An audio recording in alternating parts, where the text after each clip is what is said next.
देश के प्रधानमंत्री जी बोलते हैं सभी को हम आवाज़ देंगे, लेकिन अभी भी हमारे 8.5 लाख लोगों का जिनका सर्वे करके रिपोर्ट गया हुआ है वो भी आवंटन नहीं हो रहा। उसके हिस्से का जो हमें वित्त सहायता चाहिए वो नहीं प्राप्त हो रहा है, जिससे हम राज्य के गरीबों का आवास आवंटन नहीं कर पा रहे। आज नीति आयोग के सदस्यों से, उनके अफसरों से लंबी वार्ता हुई।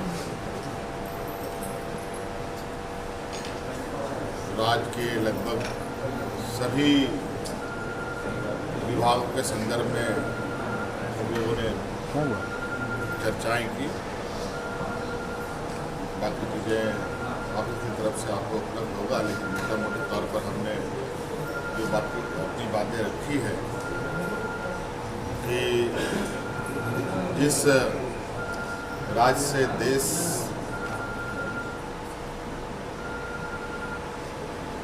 चलता है, जिस राज्य से भारत सरकार को सबसे अधिक आमदनी होती है, वहाँ के लोगों की स्थिति बहुत अच्छी नहीं है।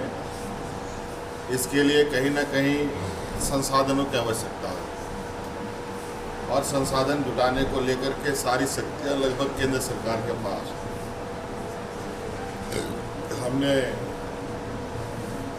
जो अधिकार है वो कैसे मिलेगा नहीं मिलेगा अब तो केंद्र सरकार ही तय करता है, लेकिन फिर भी हम अपने हक की बात जरूर उनके समक्ष रखें।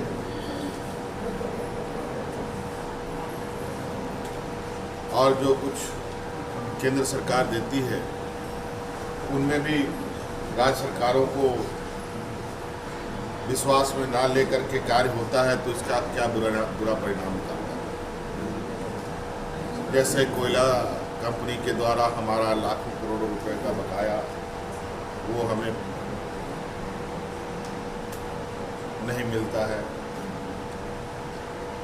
केंद्र सरकार, देश के प्रधानमंत्री जी बोलते हैं सभी को हम आवाज़ देंगे, लेकिन अभी भी हमारे 8.5 लाख लोगों का जिनका सर्वे करके रिपोर्ट गया हुआ है वो भी आवंटन नहीं हो रहा। उसके हिस्से का जो हमें वित्त सहायता चाहिए वो नहीं प्राप्त हो रहा है, जिससे हम राज्य के गरीबों का आवास आवंटन नहीं कर पा रहे, आवास उपलब्ध नहीं करा पा रहे। इसके अलावा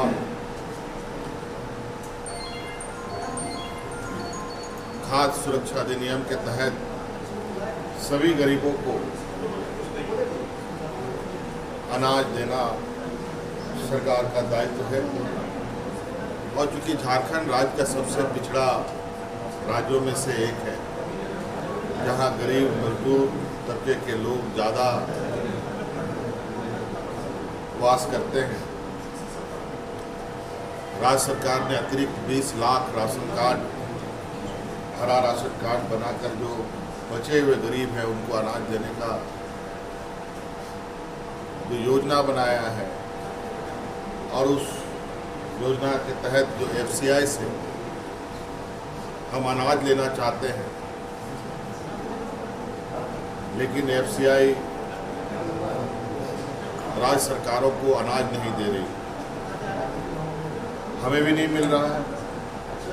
अब नतीजा हो रहा है कि हमको खुले बाजार में महंगे दारों पर अनाज खरीद कर गरीबों को देना पड़ता है। हमारे साथ भी ये घटना घटी है और हमें जानकारी मिली है कई और राज्यों में भी FCI अनाज नहीं दे रही। ये काफ़ी चिंता का विषय है।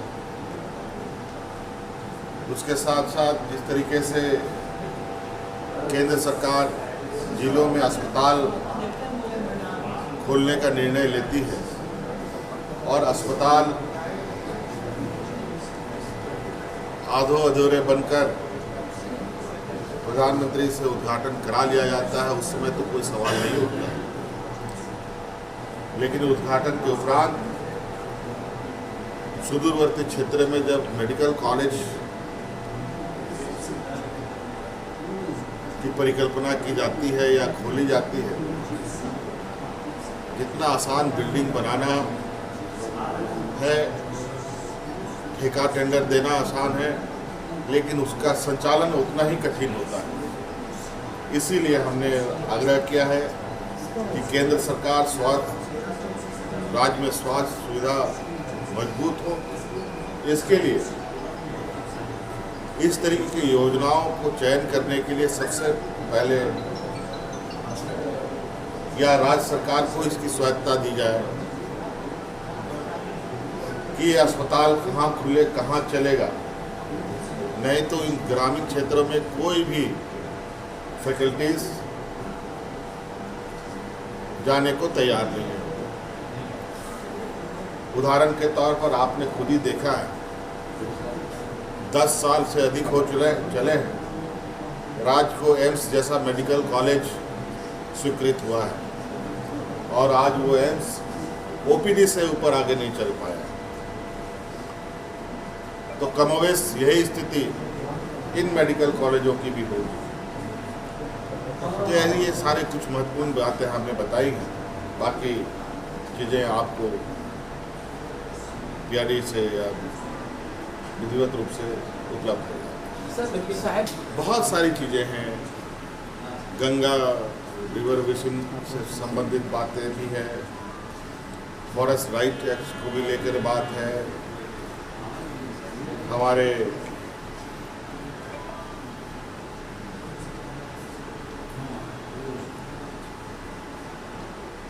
जो